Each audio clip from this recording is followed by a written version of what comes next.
ꯇꯥꯕꯤꯔꯤꯕꯁꯤꯡꯕꯨ ꯃꯅꯤꯄꯨꯔꯤ ꯂꯩꯆꯜ ꯋꯥꯔꯤ ꯆꯦꯅꯦꯜꯅ ꯇꯔꯥꯝꯅ ꯑꯣꯛꯆꯕꯒ ꯂꯣꯏꯅꯅ ꯏꯀꯣꯛꯅꯣꯟꯅ ꯈꯨꯔꯨꯝꯖꯔꯤ꯫ ꯉꯁꯤꯁꯨ ꯃꯌꯥꯝꯒꯤ ꯉꯥꯏꯍꯥꯛ ꯄꯣꯊꯥꯅꯕꯒꯤꯗꯃꯛꯇ ꯅꯨꯡꯉꯥꯏꯔꯕ ꯐꯨꯡꯒꯥ ꯋꯥꯔꯤ ꯑꯃ ꯄꯨꯗꯨꯅ ꯂꯥꯛꯆꯔꯤ꯫ ꯐꯨꯡꯒꯥ ꯋꯥꯔꯤ ꯑꯁꯤꯒꯤ ꯃꯃꯤꯡꯅ ꯑꯄꯪꯕ ꯍꯤꯡꯆꯥꯕ꯫ ꯋꯥꯔꯤ ꯑꯁꯤꯅ ꯀꯔꯤ ꯀꯝꯗꯧꯔꯤꯕ ꯍꯥꯏꯕꯗꯨ ꯃꯌꯥꯝ ꯄꯨꯟꯅ ꯇꯥꯃꯤꯟꯅꯔꯁꯤ꯫ ꯊꯥꯏꯅ ꯃꯃꯥꯡꯉꯩ ꯆꯥꯎꯔꯕ ꯇꯨꯔꯦꯜ ꯑꯃꯗ ꯉꯥ ꯐꯥꯕ ꯃꯤꯑꯣꯏ ꯃꯌꯥꯝ ꯑꯃ ꯂꯩꯔꯝꯃꯤ꯫ ꯉꯥ ꯐꯥꯕ ꯃꯤꯑꯣꯏ ꯃꯌꯥꯝ ꯑꯁꯤꯅ ꯅꯨꯡꯇꯤ ꯅꯨꯃꯤꯠ ꯈꯨꯗꯤꯡꯒꯤ ꯉꯥ ꯂꯦꯞꯇꯅ ꯑꯁꯨꯝ ꯐꯥꯗꯨꯅ ꯁꯦꯟ ꯇꯥꯜꯂꯝꯃꯤ꯫ ꯑꯁꯨꯝꯅ ꯅꯨꯡꯇꯤ ꯈꯨꯗꯤꯡꯒꯤ ꯆꯥꯎꯔꯕ ꯇꯨꯔꯦꯜ ꯑꯁꯤꯗ ꯉꯥ ꯑꯁꯨꯝ ꯐꯥꯔꯛꯄꯗꯒꯤ ꯍꯧꯖꯤꯛꯇꯤ ꯉꯥ ꯏꯔꯩ ꯂꯩꯁꯤꯜꯂꯛꯇ꯭ꯔꯦ꯫ ꯉꯥ ꯂꯩꯁꯤꯜꯂꯛꯇꯕ ꯑꯁꯤꯅ ꯃꯔꯝ ꯑꯣꯏꯔꯒ ꯍꯥꯗꯨꯗꯥꯝ ꯀꯧꯕ ꯅꯤꯄꯥ ꯑꯃꯗꯤ ꯃꯐꯝ ꯑꯁꯤꯗ ꯑꯩꯗꯤ ꯉꯥ ꯐꯥꯕ ꯌꯥꯎꯔꯔꯣꯏ ꯍꯥꯏꯗꯨꯅ ꯑꯇꯣꯞꯄ ꯊꯦꯜ ꯑꯃꯗ ꯑꯣꯏꯅ ꯉꯥ ꯐꯥꯕ ꯆꯠꯈꯤꯔꯝꯃꯤ꯫ ꯃꯇꯝ ꯑꯗꯨꯗ ꯍꯥꯗꯨꯗꯥꯝꯅ ꯆꯠꯈꯤꯕ ꯑꯗꯨꯗ ꯉꯥꯃꯤ ꯃꯌꯥꯝ ꯑꯗꯨꯅ ꯍꯥꯏ ꯍꯥꯗꯨꯗꯥꯝ, ꯅꯍꯥꯛꯅ ꯆꯠꯂꯤꯕ ꯃꯥꯏꯀꯩ ꯑꯗꯣꯝꯗꯤ ꯍꯤꯡꯆꯥꯕ ꯂꯩ ꯍꯥꯏꯕ ꯃꯐꯝꯅꯤ꯫ ꯃꯔꯝ ꯑꯗꯨꯅ ꯕꯨꯠ ꯄ꯭ꯔꯦꯠ ꯍꯤꯡꯆꯥꯌꯥꯏ ꯇꯝꯕ ꯂꯩꯕ ꯃꯐꯝ ꯑꯗꯨꯗ ꯅꯍꯥꯛꯅ ꯉꯥ ꯐꯥꯔꯒ ꯅꯍꯥꯛꯅ ꯄꯨꯟꯁꯤ ꯇꯦꯟꯒꯅꯤ ꯍꯥꯏꯗꯨꯅ ꯂꯥꯎꯔꯛꯂꯤ꯫ ꯑꯗꯨꯕꯨ ꯍꯥꯗꯨꯗꯥꯝꯗꯤ ꯃꯌꯥꯝꯅ ꯍꯥꯏꯔꯤꯕꯗꯣ ꯀꯔꯤ ꯑꯃꯠꯇ ꯃꯋꯥ ꯂꯧꯔꯝꯗꯦ꯫ ꯃꯔꯝ ꯑꯁꯤꯅ ꯍꯥꯗꯨꯗꯥꯝ ꯕꯨꯠ ꯄ꯭ꯔꯦꯠ ꯍꯤꯡꯆꯥꯕ ꯂꯩ ꯍꯥꯏꯔꯤꯕ ꯇꯨꯔꯦꯜꯒꯤ ꯈꯣꯡꯅꯨꯡ ꯑꯗꯨꯗ ꯆꯠꯈ꯭ꯔꯦ꯫ ꯍꯥꯗꯨꯗꯥꯝꯅ ꯆꯠꯀꯗꯧꯔꯤꯕ ꯃꯐꯝ ꯑꯁꯤꯒ ꯃꯌꯥꯝꯅ ꯏꯟꯁꯤꯡ ꯂꯣꯡꯈꯣꯟ ꯇꯧꯗꯨꯅ ꯉꯥ ꯐꯥꯔꯤꯕ ꯇꯨꯔꯦꯜ ꯑꯗꯨꯒꯗꯤ ꯈꯔ ꯂꯥꯞꯅꯩ꯫ ꯇꯨꯔꯦꯜ ꯑꯃꯠꯇ ꯑꯣꯏꯖꯔꯕꯁꯨ ꯈꯔ ꯃꯈꯩꯗꯤ ꯂꯥꯞꯅꯕ ꯃꯐꯝ ꯑꯣꯏꯕꯅꯤꯅ ꯃꯌꯥꯝꯅ ꯆꯠꯄ ꯉꯝꯅꯗꯦ꯫ ꯑꯗꯨꯒꯤꯁꯨ ꯃꯊꯛꯇ ꯍꯥꯗꯨꯗꯥꯝꯅ ꯆꯠꯀꯗꯧꯔꯤꯕ ꯇꯨꯔꯦꯜ ꯈꯣꯡꯅꯨꯡ ꯑꯗꯨꯗꯤ ꯕꯨꯠ ꯄ꯭ꯔꯦꯠ ꯍꯤꯡꯆꯥꯕ ꯂꯩ ꯍꯥꯏꯅꯕ ꯃꯐꯝꯅꯤ꯫ ꯃꯔꯝ ꯑꯗꯨꯅ ꯀꯅꯥ ꯑꯃꯠꯇ ꯆꯪꯅꯗꯦ꯫ ꯃꯇꯧ ꯑꯁꯨꯝꯅ ꯍꯥꯗꯨꯗꯥꯝꯅ ꯃꯐꯝ ꯑꯗꯨꯗ ꯂꯥꯛꯇꯨꯅ ꯃꯍꯥꯛꯀꯤ ꯉꯥ ꯐꯥꯅꯅꯕ ꯈꯨꯠꯁꯨ ꯈꯨꯠꯂꯥꯏꯁꯤꯡ ꯑꯗꯨ ꯁꯤꯖꯤꯟꯅꯗꯨꯅ ꯁꯪꯕ꯭ꯔꯦꯟ ꯍꯨꯟꯗꯨꯅ ꯉꯥ ꯐꯥꯔꯝꯃꯤ꯫ ꯃꯇꯧ ꯑꯁꯨꯝꯅ ꯍꯥꯗꯨꯗꯥꯝꯅ ꯉꯥ ꯐꯥꯕ ꯑꯗꯨꯗ ꯃꯐꯝ ꯑꯗꯨꯗꯗꯤ ꯃꯤ ꯑꯃꯠꯇꯅ ꯉꯥ ꯐꯥꯕ ꯆꯪꯒꯗꯕꯅꯤꯅ ꯉꯥ ꯑꯁꯨꯛꯀꯤ ꯃꯇꯤꯛ ꯐꯥꯔꯝꯃꯤ꯫ ꯃꯇꯧ ꯑꯁꯨꯝꯅ ꯍꯥꯗꯨꯗꯥꯝꯅ ꯉꯥ ꯃꯌꯥꯝ ꯑꯃ ꯄꯨꯔꯒ ꯀꯥꯔꯛꯄꯗꯨ ꯎꯔꯒ ꯃꯌꯥꯝ ꯄꯨꯝꯅꯃꯛ ꯌꯥꯝꯅ ꯀꯜꯂꯛꯅꯔꯝꯃꯤ꯫ ꯃꯔꯝ ꯑꯗꯨꯅ ꯍꯥꯗꯨꯗꯥꯝꯅ ꯉꯥ ꯐꯥꯔꯤꯕ ꯃꯐꯝ ꯑꯗꯨꯃꯛꯇꯗ ꯃꯈꯣꯏ ꯃꯌꯥꯝꯁꯨ ꯉꯥ ꯐꯥꯔꯒꯅꯤ ꯍꯥꯏꯗꯨꯅ ꯃꯌꯥꯝꯁꯨ ꯉꯥ ꯐꯥꯅꯔꯝꯃꯤ꯫ ꯑꯗꯨꯕꯨ ꯍꯥꯗꯨꯗꯥꯝꯗꯤ ꯌꯥꯝꯅ ꯁꯤꯡꯕ ꯃꯤꯑꯣꯏ ꯑꯣꯏꯕꯅꯤꯅ ꯃꯌꯥꯝꯅ ꯃꯐꯝ ꯑꯗꯣꯝꯗ ꯉꯥ ꯐꯥꯕ ꯍꯦꯛ ꯆꯪꯈꯤꯕꯒ ꯍꯥꯟꯅ ꯃꯌꯥꯝꯅ ꯉꯥ ꯐꯥꯅꯔꯝꯕ, ꯉꯥ ꯑꯃꯨꯛ ꯂꯩꯈꯤꯗ꯭ꯔꯦ ꯍꯥꯏꯗꯨꯅ ꯇꯣꯛꯅꯈ꯭ꯔꯕ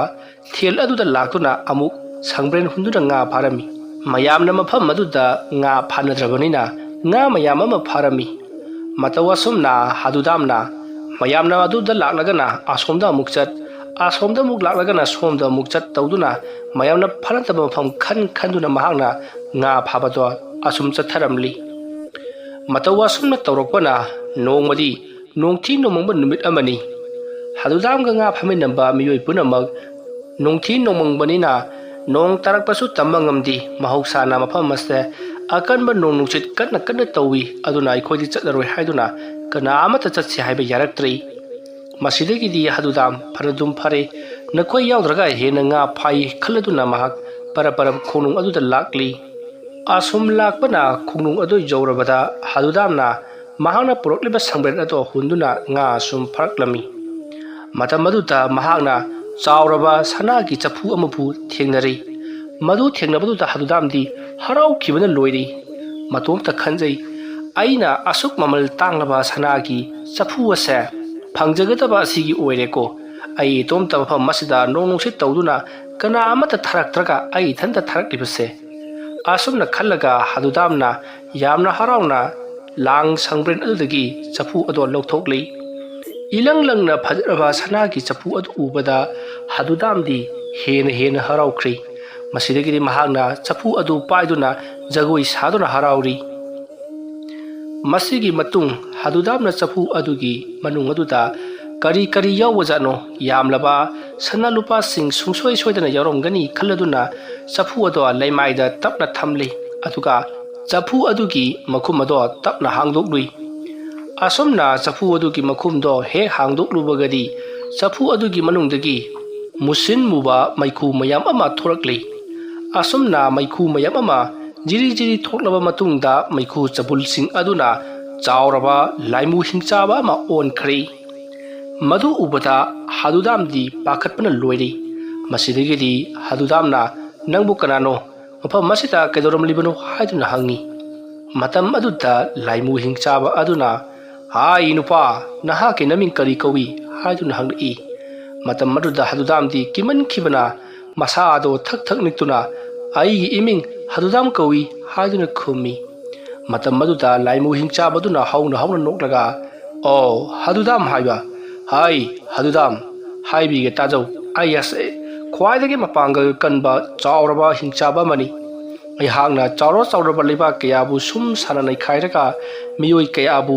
umsai saiduna chaduna ningkha tamne hingdam libani aduga ngasina mu nangbu aina saragani matam koina chada thakta sahi kaya chapu asiki manungta yaurokpana ai hojik aram kharang bana ngawrbani aduna hadudam nahakna sorgadaba lai soloro nahak oina sungsoi soidana sargadabani adumna hairakpaduda hadudamna karino haibesibu aduk saukraba ibungona matau karamna asuk yamna pikraba sapu asigi manungda yaromlibanu madugi wafamdu amuktang haibiyu haiduna hadudamna laimu Hingchabaduda haikhri matam maduda laimu Hingchabaduna noklaga hai apangba nahang ayasi kadai phauba tauba ngambagi haibadu nahang khangdre aina matau karamna mafam masda yaromlibanu haibadu lige taw chawraba leipak amadani mafam ado yengkibada chinglemna fajaraba haipa leipana pik thalaba basanta rituna adumak nganthoiraba lamdam amani hariba lamdam aduta aina mathang ningthau kaya lanmi kaya chaduna lakpana phajakraba lamdam ado aina thengnakhi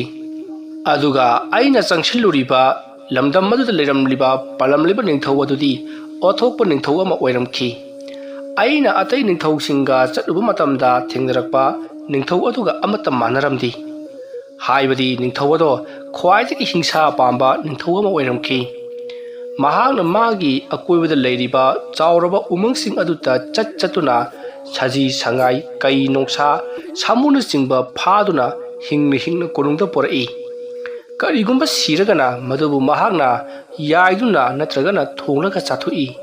aduga hinghoba singaduna chawraba sarang amada hapsinduna makhoi masem chikhaina handuna ihingna hingsaduna hatoi hairiba mu adubu uzaraga ningthauwado hauna nokhibani masigi matung aina changsiluribadusu athokpa matam amada haibaduni matam maduda ningthauwaduna chawraba umang amada leiba tenawa muni amabu mahakna maithiba pikhi umang aduda leiramba sasan punamak hatpa aduda tenawa muni adusu sikhi tenawa muni adugi machanupa amalei hariba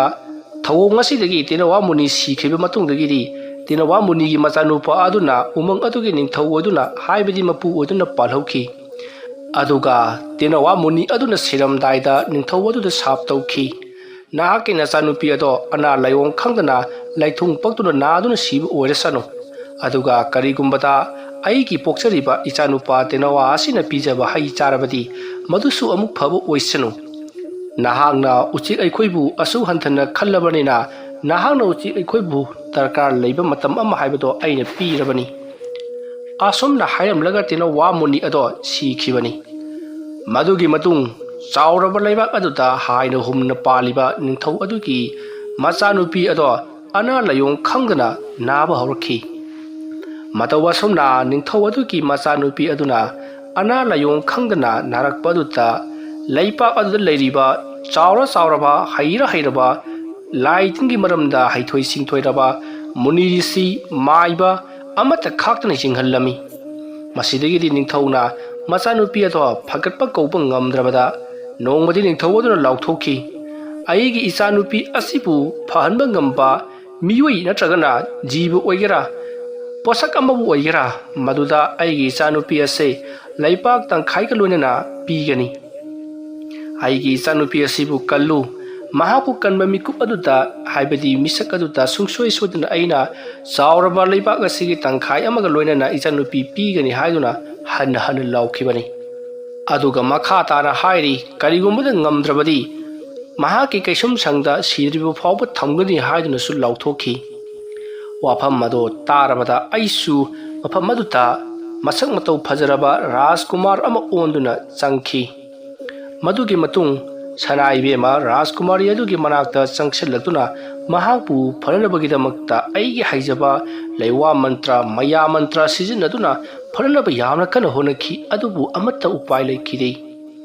matawa somna honaba yaba honaraba matungda phamallaktabadagi aisu upai leitaduna ningthogi kaisum sangda layuda tarami adubu aina kudakta aigi Hingsai tambaki saktam mase won thoktuna leiramliba sing adubu umsai saiduna chathokpa yai adubu aina chathokidi maramdi aina leipak tangkhai ningthau oina panduna ningthau adugi leipak adu leiba mi punamak nomagi pali khaidoktuna amamam tang oina sawa pami maram aduna aina leipak tangkhai gi ningthau oigi khanduna Rajkumari adubu phangi ningduna leikhibani masidagidi ai kaisum sangda leiri adubu aina pham adudagi nanthokki khallabadi ilai ngamba thabakni adubu aina nanthokiri masigi matungdagidi ningthauna karamba mawong lokhalakpagi leipaki ningthosing atopasing kauduna mi yamkhalhanbra yenge khaladuna ningthogi kari thorang lokhalakpagi haibado yengduna leikhi adubu yamna ngaklibadi nomagi numi amada tenawa munini haiduna tenawa ama lakhi tenawa ado miron ngangi tenawa aduna ningthauda aikhoigi leipak asita leiriba rani asibu aina suksoi soduna phahanba ngamgani haiduna ningthauda haikhi matam aduta ningthauna karisu leitraba nangumba amana aigi ichanupibu phahangani haiba fare adu warabadi phahalu kariguma phahanba ngamdrabadi nangbusu aina nangakado lekhaiduna hatkadoribani haiduna ningthauna kihanki masigi matung tenawa muni ado Rajkumari adugi manakta changsillaktuna hai amabu chanabagi damak hairi matawasumna Rajkumari aduna tenawa munina piriba hai ado charubadagi khudakta masak matau phajarabi Rajkumari ama onkhre hairiba pawase aina tabadagi Rajkumari do phanglaroi khanglabanina leipak atopa leipakdagi ningthausu laklaroi lanmisu hengkalaroi haibado khangbadagi aina ningthau adugi chauraba yuli singna phaduna thamliba kaisum sang adubu aina phakaiduna thugaiduna tholakhi aduga leiramba mioi punamak saugaiduna chaba horki aduga aina kunung adu leiramba lami punamak tanaduna phakhi chakhi leiramba sagol samu amadi leiramba punamak takna tumna hatuna aina loinamak chathorakpani Lanmi kaya aigi inakta aibu pharanaba changselai adubu makhoi yauna aina punamak chakhibani adumna aina torokpadadi ningthaudi thiba sufang phangkhiri adubu aina ningthau adubu thiba yaba thiro matung ningthaudo lotkhre haiba khanglakhi masidagiri aina khungangda chatuna leiramba san iroi sagol punamaksu aina chaduna punamak manghankhi asomna aina leptana charakpana khunil kharadi charar matungda chaba puk thalaktabadagi samuna khongbugi makhol tabada ai chamugi khongul lirakhi masidagidi aina changluribado amukachu sana konunggi yamlaba samu singna leiriba adomda oirambadagi samu khudimak aina punamak chathokhi masigi matung ningthogi konungdagi hentoraktuna atopa mafam sing chaba horakhi leiramba mising mathang chathorakpa aduta ningthau yauna lotuna leikhre ningthau yauna lotkhibadudha ningthaubu thirubu aingonda kanaba leiti khaladuna leipak aduda leiriba miyoising aina mathang chathorakhi adumna chathorakpa aduta makhoidi asomda wa khanariba jatni adumna wa khanarakpadagi ai leipak aduda leiriba ningthausing ado thiba horaklei asomna ningthau aduna muni mahaki maya nupa oigdoriba tenawa muni aduda tholiba thodogase matau karamna phahangadagi haiduna hangki matamaduda tenawa munina mahakna haikhi sanagi chapu ama pubirau maduna soidana leiriba hingchaba asibu manghanba ngamgani haiduna haibadagi ningthauna khudakta sanagi chapu amabu puthorakhi aduga aibu hingchaba aibu lau haiduna magi manakta kaukhi matamaduta hingchaba ina ningthawadugi manakta leplaga nahaki apamba karino haiduna hanglui matamaduda tenawa munina ꯅꯍꯥꯛ ꯑꯁꯨꯛꯀꯤ ꯃꯇꯤꯛ ꯍꯩꯊꯣꯏ ꯁꯤꯡꯊꯣꯏꯔꯕ ꯂꯥꯏꯃꯨ ꯍꯤꯡꯆꯥꯕ ꯑꯃꯅꯤ ꯍꯥꯏꯕꯁꯦ ꯑꯩꯈꯣꯏ ꯄꯨꯝꯅꯃꯛꯅ ꯈꯪꯂꯦ ꯃꯔꯝ ꯑꯗꯨꯅ ꯅꯍꯥꯛꯀꯤ ꯇꯧꯕ ꯉꯝꯕꯗꯣ ꯑꯩꯈꯣꯏꯗ ꯎꯠꯂꯨ ꯑꯁꯣꯝꯅ ꯍꯥꯏꯔꯛꯄꯗ ꯑꯩꯅ ꯀꯔꯤ ꯇꯧ ꯍꯥꯏꯕꯅꯣ ꯍꯥꯏꯗꯨꯅ ꯑꯩꯅ ꯆꯥꯎꯊꯣꯛꯅ ꯈꯨꯝꯈꯤ ꯃꯇꯝ ꯑꯗꯨꯗ ꯇꯦꯅꯋꯥ ꯃꯨꯅꯤ ꯑꯗꯨꯅ ꯃꯁꯤꯒꯤ ꯆꯐꯨ ꯑꯁꯤꯒꯤ ꯃꯅꯨꯡꯗ ꯅꯍꯥꯛꯅ ꯆꯪꯕ ꯉꯝꯂꯕꯗꯤ ꯅꯍꯥꯛ ꯑꯁꯦ ꯈ꯭ꯋꯥꯏꯗꯒꯤ ꯍꯩꯕ ꯅꯄꯥꯡꯒꯜ ꯈ꯭ꯋꯥꯏꯗꯒꯤ ꯀꯟꯕ ꯂꯥꯏꯃꯨ ꯍꯤꯡꯆꯥꯕꯅꯤ ꯍꯥꯏꯕꯁꯦ ꯑꯩꯈꯣꯏ ꯃꯌꯥꯝꯅ ꯈꯟꯒꯗꯧꯔꯤꯕꯅꯤ ꯑꯗꯨ ꯑꯣꯏꯕ ꯇꯥꯔꯒꯗꯤ ꯅꯨꯡꯇꯤ ꯅꯨꯃꯤꯠ ꯈꯨꯗꯤꯡꯒꯤ ꯇꯃꯨ ꯇꯥꯏꯕꯪ ꯃꯤꯑꯣꯏꯕ ꯑꯃ ꯑꯗꯨꯒ ꯁꯥꯃꯨ ꯑꯆꯧꯕ ꯑꯅꯤ ꯏꯔꯣꯏ ꯑꯆꯧꯕ ꯑꯅꯤ ꯁꯒꯣꯜ ꯃꯔꯤ ꯑꯃꯗꯤ ꯆꯥꯅ ꯊꯛꯅꯕ ꯃꯊꯦꯜ ꯂꯨꯀꯣꯏ ꯃꯌꯥꯝ ꯑꯃꯒ ꯂꯣꯏꯅꯅ ꯅꯉꯣꯟꯗ ꯅꯨꯡꯇꯤ ꯅꯨꯃꯤꯠ ꯈꯨꯗꯤꯡꯒꯤ ꯀꯠꯀꯅꯤ ꯍꯥꯏꯗꯨꯅ ꯍꯥꯏꯔꯛꯈꯤ ꯋꯥꯐꯝ ꯑꯗꯨ ꯇꯥꯔꯕꯗ ꯍꯤꯡꯆꯥꯕ ꯑꯗꯨꯅ ꯀꯔꯤꯁꯨ ꯂꯩꯇꯕ ꯊꯕꯛ ꯑꯁꯤꯒꯤꯗꯃꯛ ꯑꯗꯨꯛ ꯌꯥꯝꯂꯕ ꯑꯩꯉꯣꯟꯗ ꯆꯤꯟꯖꯥꯛ ꯄꯤꯒꯗꯕ ꯑꯣꯏꯔꯕꯗꯤ ꯑꯩ ꯇꯧꯒꯦ ꯌꯦꯡꯉꯨ ꯍꯥꯏꯔꯝꯂꯒ ꯍꯤꯡꯆꯥꯕ ꯑꯗꯣ ꯆꯐꯨ ꯑꯗꯨꯒꯤ ꯃꯅꯨꯡꯗ ꯆꯪꯈꯤ ꯃꯇꯧ ꯑꯁꯨꯝꯅ ꯆꯐꯨ ꯑꯗꯨꯒꯤ ꯃꯅꯨꯡꯗ ꯍꯦꯛ ꯆꯪꯈꯤꯕꯒ ꯇꯦꯅꯋꯥ ꯃꯨꯅꯤ ꯑꯗꯨꯅ ꯏꯪꯒꯤꯠ ꯇꯧꯗꯨꯅ ꯅꯤꯡꯊꯧꯅ ꯁꯅꯥꯒꯤ ꯆꯐꯨ ꯑꯗꯨꯒꯤ ꯃꯈꯨꯝꯗꯣ ꯀ꯭ꯔꯛ ꯈꯨꯝꯖꯤꯟꯈꯤ ꯑꯗꯨꯒ ꯈꯨꯗꯛꯇ ꯆꯐꯨ ꯑꯗꯨꯕꯨ ꯍꯥꯡꯗꯣꯛꯄ ꯉꯝꯗꯅꯕ ꯃꯈꯣꯝ ꯂꯩꯁꯟꯗꯨꯅ ꯆꯥꯎꯔꯕ ꯇꯨꯔꯦꯜ ꯑꯁꯤꯗ ꯂꯪꯊꯔꯛꯈꯤꯕꯅꯤ ꯃꯇꯧ ꯑꯁꯨꯝꯅ ꯇꯨꯔꯦꯜ ꯑꯁꯤꯒꯤ ꯃꯅꯨꯡꯗ ꯆꯍꯤ ꯀꯌꯥ ꯑꯩꯁꯦ ꯂꯩꯔꯨꯔꯕ ꯃꯇꯨꯡꯗ ꯉꯁꯤꯗꯤ ꯑꯩ ꯅꯪꯅ ꯍꯥꯡꯗꯣꯛꯄꯤꯗꯨꯅ ꯅꯤꯡꯈꯥ ꯇꯝꯍꯜꯂꯤ ꯃꯔꯝ ꯑꯗꯨꯅ ꯅꯪꯉꯣꯟꯗꯒꯤ ꯍꯥꯟꯅ ꯆꯥꯕ ꯍꯧꯒꯗꯧꯔꯤꯕꯅꯤ ꯍꯥꯏꯌꯨ ꯅꯍꯥꯛꯅ ꯂꯣꯏꯔꯝꯗꯥꯏ ꯁꯤꯔꯝꯗꯥꯏ ꯑꯁꯤꯗ ꯀꯔꯤ ꯍꯥꯏꯅꯤꯡꯕ ꯂꯩꯕꯒꯦ ꯑꯗꯨꯝꯅ ꯍꯪꯂꯛꯄꯗꯨꯗ ꯍꯗꯨꯗꯥꯝ ꯋꯥꯈꯜ ꯉꯥꯏꯍꯥꯛ ꯈꯜꯂꯤ ꯑꯗꯨꯒ ꯍꯤꯡꯆꯥꯕꯗꯨꯗ ꯍꯥꯏꯔꯤ ꯍꯦ ꯍꯤꯡꯆꯥꯕ ꯅꯍꯥꯛꯅ ꯑꯩꯕꯨ ꯍꯥꯠꯂꯒ ꯆꯥꯒꯦ ꯍꯥꯏꯔꯕꯗꯣ ꯀꯩꯁꯨ ꯀꯥꯏꯗꯦ ꯆꯥꯊꯣꯛꯄꯤꯔꯣ ꯑꯗꯨꯕꯨ ꯅꯍꯥꯛꯅ ꯑꯩꯒꯤ ꯑꯄꯥꯝꯕ ꯑꯃꯇꯪ ꯍꯥꯏꯌꯨ ꯁꯨꯡꯁꯣꯏ ꯁꯣꯏꯗꯅ ꯄꯤꯒꯦ ꯍꯥꯏꯔꯕꯅꯤꯅ ꯑꯩꯅ ꯑꯄꯥꯝꯕ ꯑꯃꯇꯪꯗꯤ ꯍꯥꯏꯔꯒꯦ ꯑꯁꯨꯝꯅ ꯍꯥꯏꯔꯛꯄꯗ ꯍꯤꯡꯆꯥꯕ ꯑꯗꯨꯅ ꯍꯥꯏꯌꯨ ꯅꯍꯥꯛꯀꯤ ꯑꯄꯥꯝꯕ ꯑꯗꯨꯕꯨ ꯅꯍꯥꯛ ꯆꯥꯕꯤꯒꯅꯨ ꯍꯥꯏꯕꯁꯤꯗꯤ ꯍꯥꯏꯔꯛꯄ ꯌꯥꯔꯣꯏꯀꯣ ꯑꯁꯣꯝꯅ ꯍꯥꯏꯔꯛꯄꯗ ꯍꯗꯨꯗꯥꯝꯅ ꯀꯔꯤꯒꯤꯗꯃꯛꯇ ꯍꯥꯏꯒꯗꯧꯔꯤꯕꯅꯣ ꯁꯤꯕ ꯍꯥꯏꯕꯁꯤꯗꯤ ꯅꯨꯡꯉꯥꯏꯈ꯭ꯔꯕ ꯄꯣꯠꯅꯤ ꯑꯗꯨ ꯐꯔꯦꯅꯦ ꯅꯍꯥꯛꯅ ꯑꯁꯨꯛ ꯆꯥꯎꯈ꯭ꯔꯕ ꯆꯐꯨ ꯑꯁꯤꯒꯤ ꯃꯅꯨꯡꯗ ꯇꯦꯅꯋꯥ ꯃꯨꯅꯤꯅ ꯍꯥꯏꯕꯒꯤ ꯃꯇꯨꯡꯏꯟꯅ ꯆꯪꯉꯤ ꯍꯥꯏꯔꯕꯗꯨ ꯑꯩ ꯊꯥꯖꯕ ꯉꯝꯗꯦ ꯃꯔꯝ ꯑꯗꯨꯅ ꯑꯗꯨꯛ ꯆꯥꯎꯈ꯭ꯔꯕ ꯅꯪꯅ ꯑꯁꯨꯛ ꯄꯤꯛꯈ꯭ꯔꯕ ꯆꯐꯨ ꯑꯁꯤꯒꯤ ꯃꯅꯨꯡꯗ ꯃꯇꯧ ꯀꯔꯝꯅ ꯆꯪꯕꯒꯦ ꯍꯥꯏꯕꯗꯣ ꯑꯩꯒꯤ ꯂꯣꯏꯔꯝꯗꯥꯏꯒꯤ ꯃꯤꯀꯨꯞ ꯑꯁꯤꯗ ꯑꯃꯨꯛꯇꯪ ꯌꯦꯡꯍꯟꯕꯤꯌꯨ ꯑꯗꯨ ꯑꯣꯏꯔꯕꯗꯤ ꯅꯪꯅ ꯑꯩꯕꯨ ꯁꯦꯒꯥꯏꯔꯒꯕꯨ ꯆꯥꯒꯦꯔꯥ ꯊꯣꯡꯂꯒꯕꯨ ꯆꯥꯒꯦꯔꯥ ꯅꯪꯅ ꯆꯥꯅꯤꯡꯕ ꯃꯑꯣꯡꯗ ꯆꯥꯔꯣ ꯑꯗꯨꯝꯅ ꯍꯥꯏꯔꯛꯄꯗ ꯂꯥꯏꯃꯨ ꯍꯤꯡꯆꯥꯕ ꯑꯗꯨꯅ ꯍꯧꯅ ꯅꯣꯛꯂꯒ ꯍꯥꯏ ꯑꯄꯪꯕ ꯅꯃꯨ ꯇꯥꯏꯕꯪ ꯃꯤ ꯅꯍꯥꯛ ꯑꯩꯅ ꯂꯤꯔꯤꯕ ꯋꯥꯔꯤ ꯑꯁꯦ ꯊꯥꯖꯗ꯭ꯔꯕ ꯃꯥꯜꯂꯤ ꯐꯔꯦ ꯑꯗꯨ ꯑꯣꯏꯔꯕꯗꯤ ꯑꯩ ꯃꯐꯝ ꯑꯁꯤꯗ ꯂꯩꯔꯤꯕ ꯆꯐꯨ ꯑꯁꯤꯒꯤ ꯃꯅꯨꯡꯗ ꯆꯪꯂꯒꯦꯀꯣ ꯑꯁꯣꯝꯅ ꯍꯥꯏꯔꯝꯂꯒ ꯂꯥꯏꯃꯨ ꯍꯤꯡꯆꯥꯕꯗꯣ ꯑꯃꯨꯕ ꯃꯩꯈꯨ ꯆꯕꯨꯜ ꯑꯃ ꯑꯣꯜꯂꯒ ꯆꯐꯨ ꯑꯗꯨꯒꯤ ꯃꯅꯨꯡꯗ ꯆꯤꯡꯁꯤꯟꯈ꯭ꯔꯤ ꯑꯁꯣꯝꯅ ꯂꯥꯏꯃꯨ ꯍꯤꯡꯆꯥꯕ ꯑꯗꯨꯅ ꯆꯐꯨ ꯑꯗꯨꯒꯤ ꯃꯅꯨꯡꯗ ꯍꯦꯛ ꯆꯪꯈꯤꯕꯒ ꯍꯗꯨꯗꯥꯝꯅ ꯃꯅꯥꯛꯇ ꯇꯥꯔꯤꯕ ꯃꯈꯨꯝ ꯑꯗꯣ ꯀ꯭ꯔꯣꯛ ꯈꯨꯝꯖꯤꯜꯂꯤ ꯑꯗꯨꯒ